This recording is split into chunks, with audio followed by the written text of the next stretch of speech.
This is episode 20 of Hoops Forum, a production of Radius Athletics and a quick timeout podcast. I'm Tony Miller, and I'm joined once again by my co-host, Randy Sherman.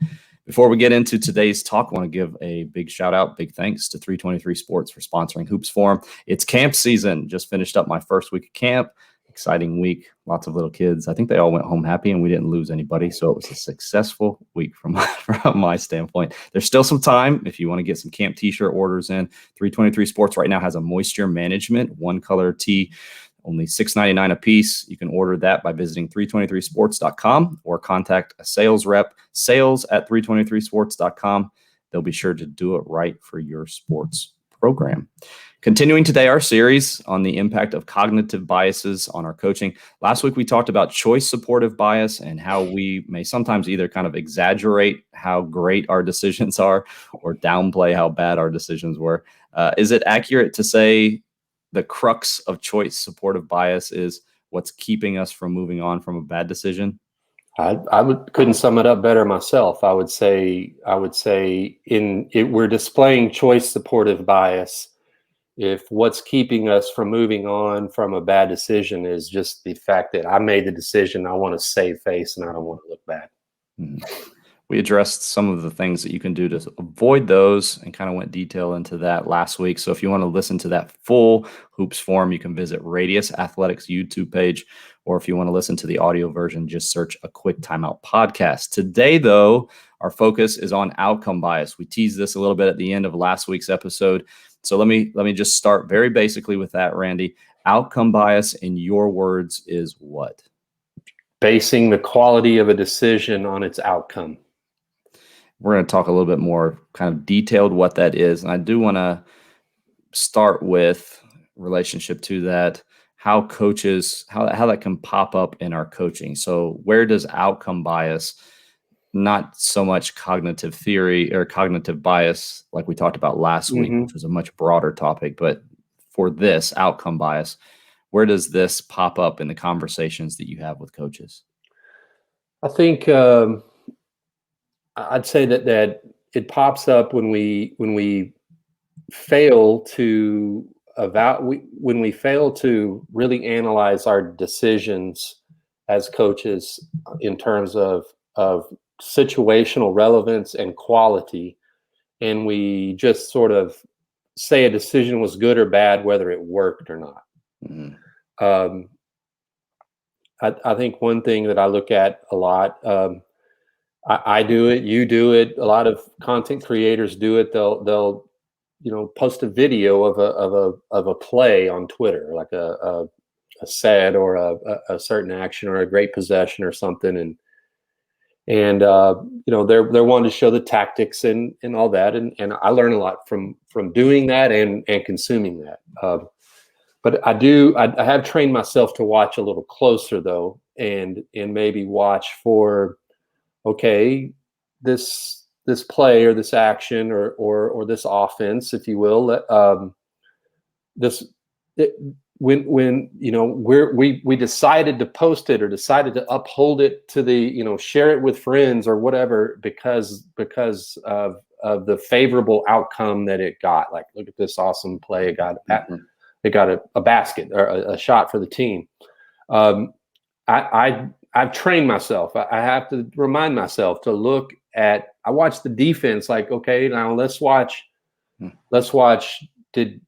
If this defender had, done a little better job, or if they hadn't botched this switch, or if this guy didn't, wasn't lost on defense, would this even be that air quotes good? So I think that's one thing coaches sort of fall prey to, is they sort of look at situations based on the outcome and maybe not the actual quality of the situation or quality of the decision. Mm-hmm. I think at the end of the day, sports, basketball is an outcome industry. It's just win, baby, right? Like just get it done, whatever it takes to win. We're judged by the outcomes in terms of win and losses of whether we have a good team or a bad team, or further, whether someone's a good coach or a bad coach. That may be another way where it pops up in the coaching industry is is we're calling someone a good coach based on the outcomes of the games in which they coach, which that's certainly a big part of their job, and certainly is vital to their continued employment. But there's more to going into whether someone's a good coach, a good decision maker, than just the outcomes. Mm-hmm.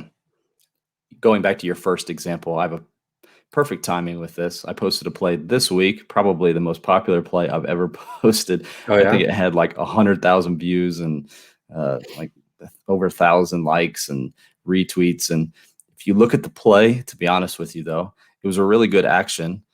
We scored off of it. So like you said, the outcome was there as well. Mm-hmm. For people who saw it, they were probably looking more at like the setup and what we did within the play, and it used some strategies that we talked about previously. But if I'm honest, the defense really wasn't that great. It was at a national tournament, so the team wasn't bad. But my point is there were other factors involved. And even though we're only two talks in, well, a talk and a half into this conversation, something that stuck out to me is our decisions have to be informed beyond one or two factors, and in this case, the outcome of it. And like you said, I feel heavily in our sports, we rely on just the outcome. So if we have success in, it only takes a lot of people one time, then they're sold on it. Yeah. And as we'll get to in just a few moments, I think there are other factors. In my opinion, the bigger conversation is being an informed coach and being mature in your thinking, understanding that there are multiple things that are influencing what's happening here and not allowing one bias to rule our decision making. Perfectly stated, I would say. There's also like this component of an inability to recognize the role of luck in sport, that may be related to this conversation today, that chance and luck and things like that are also part of this. And I think we're on a quest as coaches to reduce or eliminate the influence that luck or chance has on outcomes of in our case, possessions or in ergo games. But it's to not be ignored. I do think that there's great examples of where a team, maybe a defense, does a lot of things right, and just catches an unlucky for their case, and the offense maybe catches a lucky break. I think, Kawhi Leonard on the Toronto Raptors a couple years ago, the shot from the corner, that closely contested, late, everything. It's hard to say. I think it was Philadelphia did everything wrong. Or did everything right. It's hard to say they did much wrong. The ball hits the flange of the rim, bounces up, nearly hits the shot clock, and then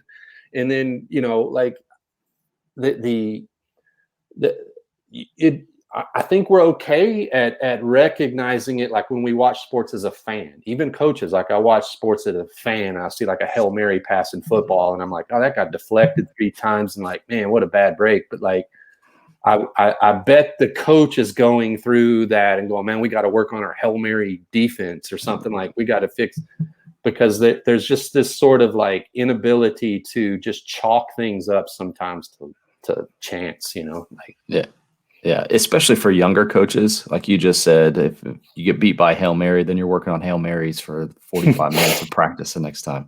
If you're working on, we got beat. I'll go bigger picture, and this may really touch some people. We got beat by a box and one. So we're now going to spend the entire rest of next practice working against a box and one. That may not pop up for 3 or 4 more games. Right.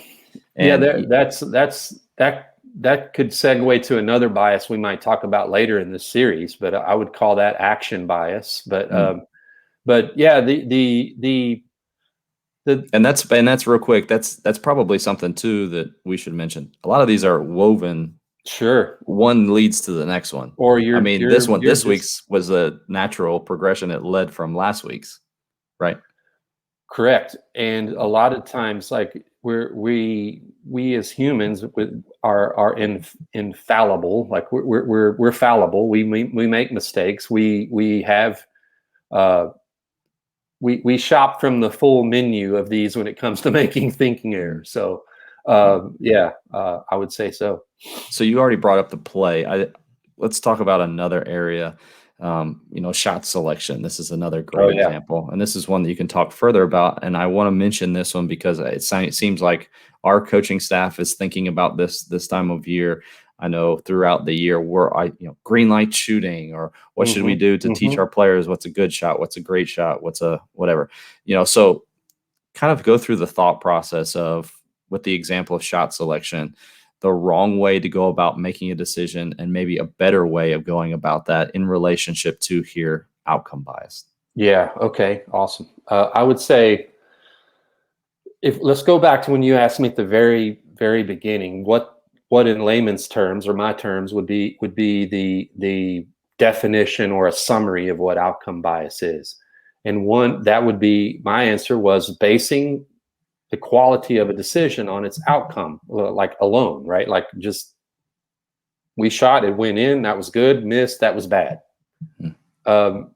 When I would say that's falls short of maybe what I think we as decision makers would be better served to judge that differently.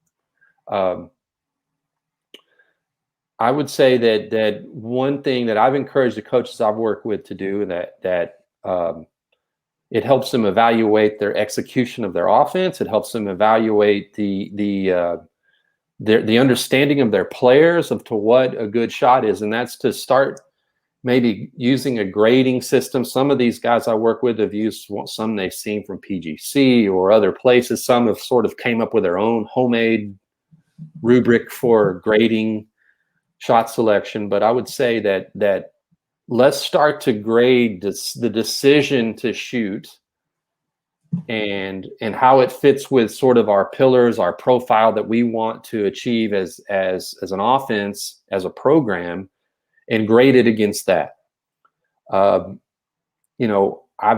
We certainly see guys make tough shots who that's a part of the game. Sometimes that in certain possessions that's happened, it's needed. But overall, what I wanted to encourage coaches to get to is a place where they're evaluating the shot based on the decision and the quality of that shot before we even know if it goes in or not. Mm-hmm.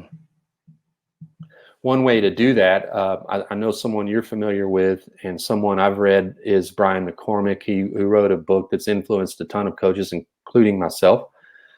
Small advantage, big advantage. One way that to do that is to sort of like evaluate the quality of the shot based on those states, if you will, of that he describes in the book. Was a player open? Did he have a big advantage? Did she have a big advantage? If they have a small advantage, we want that shot to be at or near the rim if we take a small advantage shot.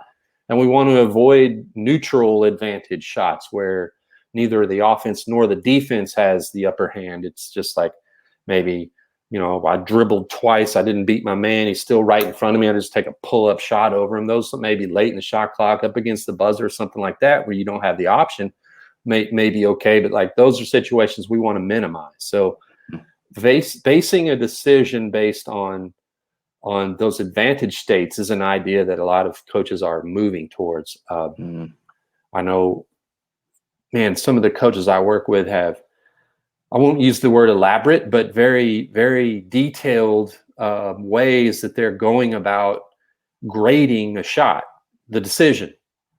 And with that comes sort of a releasing of attachment to the outcome. I heard a great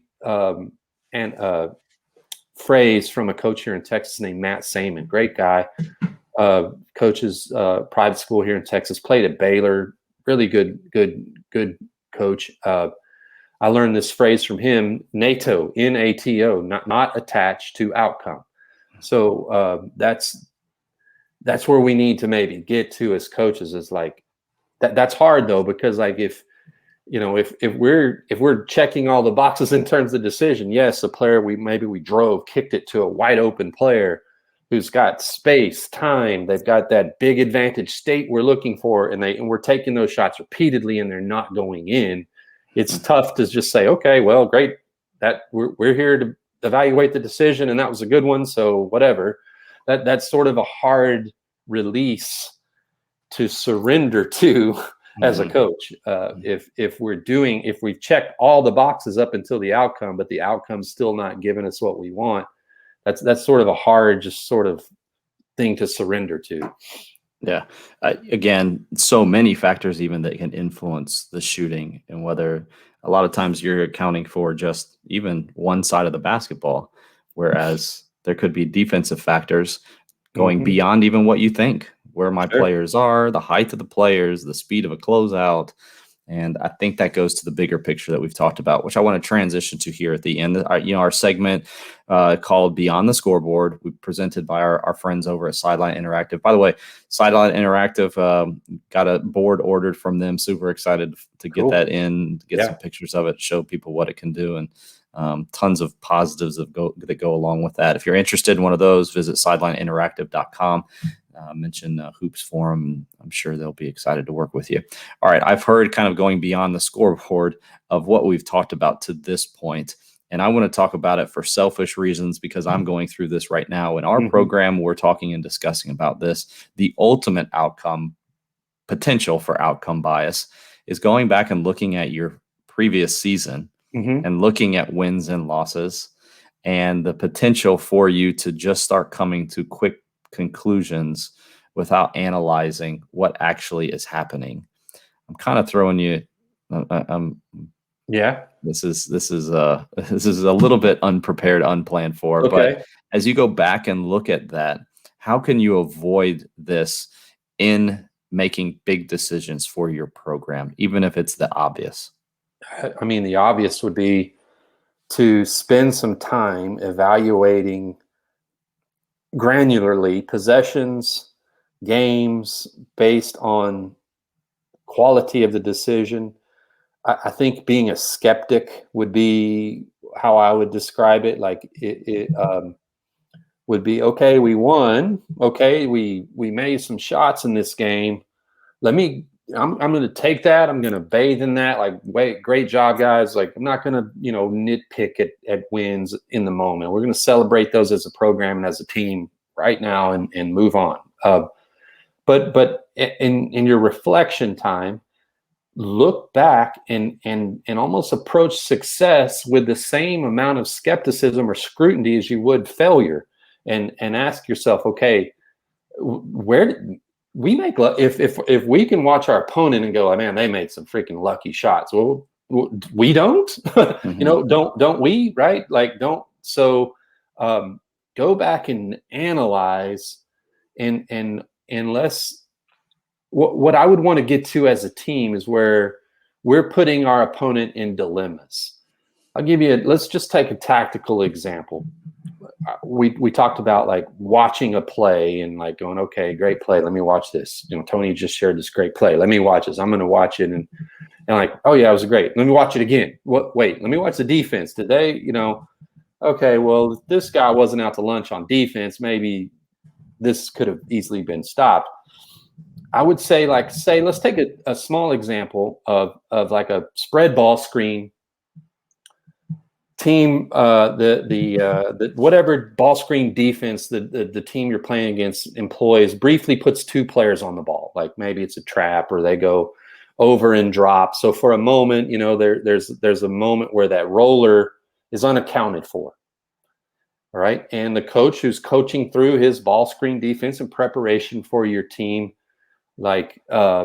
says, okay, we're going to guard the ball screen this way. When the roller comes, I need you, the guy here guarding this guy in the corner, to tag the roller, right? Like to just buy us some time to get back and contain the ball screen, get back. So you're going to tag the roller, right? So this is a very simple example of like, okay, if we run high pick and roll, someone rolls to the basket, guy who's supposed to tag the roller's out to lunch, and we throw it to the roller, like, and he scores, like,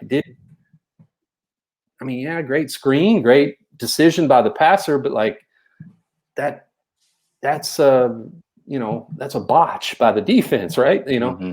So to me, what I look for when I want to see great play, great offense, great set would be the defense did exactly what they're coached to do.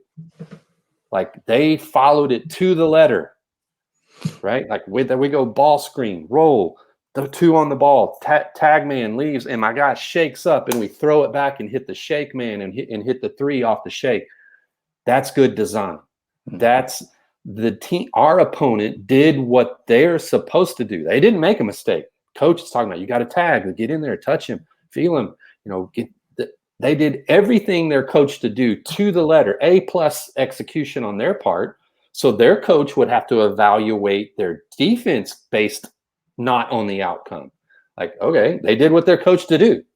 Still got scored on. Still gave up the big advantage shot on the shake action, right? So like that to me is like when we talk about what is good in basketball, to me, what rises to the level of good or excellent would be things that we do when the defense does exactly what they're coached to do, and we still pay it off.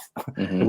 We use that strategy against them. We exploit that strategy for an advantageous outcome on our side. Mm-hmm.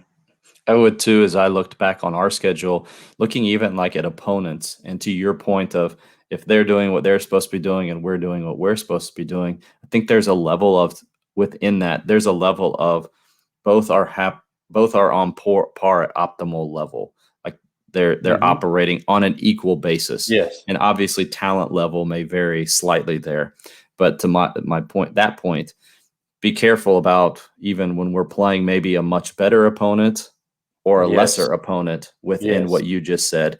They could have been doing what they were supposed to be doing, and you're doing what you're supposed to be doing, and it still doesn't give you an outcome that's accurate. Yes, 100%. And I think there's this mindset that everything, like no matter what, coaches, like I talked to a lot of coaches, and like some of them just can't rest because they believe that there was a path to victory. I just missed it, or I made bad decisions. There was a path to victory, which maybe there wasn't. Like you're just not as good as this team. I talk to like coaches often who like, our players don't play hard. They don't compete hard, or they don't get after it. And I'm like, all right, well, I've watched your team on film, and I see sweaty uniforms and red faces, and you may say that, but like you're just not as good. Like if I got in a race with Usain Bolt, it would someone go like, man, that guy's not really trying. Like he's not really running. But like I'm doing my damnedest, right? I'm doing my best, but we're just not as good as this team. I've seen that too. Non-X's and O's strategy. I don't have any leaders on my team, or we lack. We don't compete. Those could be other factors. That's a problem. Not that my guys are lazy, or they aren't leaders, or they aren't whatever too. So those are even outcomes that aren't tangible X's and O's or numbers, stats that go along with it that you may be. Yeah, you don't, because great leaders are rare. Great leaders are rare. They're as rare as anything. I mean, and doesn't mean we're going to just throw our hands up and not try to develop better leaders and make everyone accountable for the leadership of the team. But yeah, like just a natural born great leader is super rare. Yeah. All right. So bigger picture here. Let's finish off with giving them some 1, 2, 3, however many you want, summarizing suggestions for avoiding outcome bias. I'm reluctant to repeat what I've already said, but I would say that the best way to do it as a coach may be just to develop some sort of rubric for decisions that have nothing to do with the outcome. So if you're evaluating your defense, don't call it well, that was a good possession, or we did everything right based on you got to stop, right? Or don't evaluate a possession based solely on we made the shot. Develop a rubric for decision grading that has that we just are evaluating the quality of the decision itself. Mm-hmm. And don't just accept favorable outcomes and move on. Like, I'm going to watch all our turnovers or all our missed shots and try to figure out what's going wrong with our team or something like that. Like, yeah, the same things are there on your possessions. You don't turn it over, that you do make the shot. So evaluate your successes with equal vigor that you evaluate your failures.